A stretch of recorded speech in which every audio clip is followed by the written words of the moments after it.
Kapaso nating mga chicharo, gisantis sa atin. Ayan, oo. Ang daming bunga, kahit nakapaso lang. Ayan, na-harvest na natin.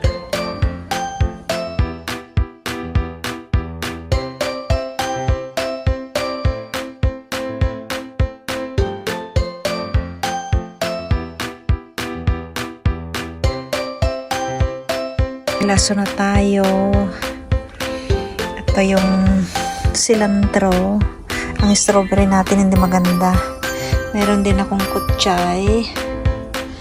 Ito yung cherry ko. Kaya lang hindi pa namumunga to. Meron tayong avocado. Ayan ang mga watercress natin, namunga na, oh. Ayan. Mga kamatis, ayan ang sayote. Meron din tayong konting petchay. Ayan, hindi ko na tinanim sa lupa, nakapaso na lang. And then ang mga patatas natin, ayan, ang dami. Ito hindi ko tinanim, tong mga pinagbalatan ko lang. Mga kamatis natin, oh. Ito yung upo, naghihingalo. Sana mabuhay sila. Meron naman tayong isang ampalaya. Ayan, oh. Ayan, ang tanim natin this time. At meron din ako nitong kamote na nag-iisa.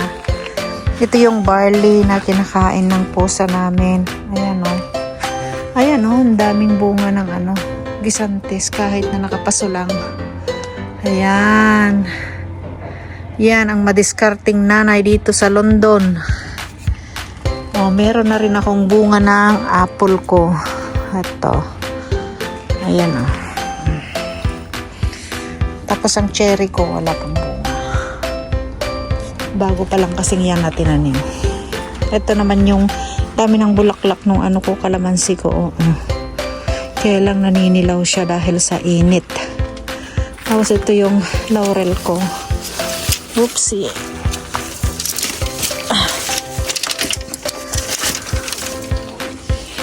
Ito yung laurel ko. More than 20 years na yan. Ayan.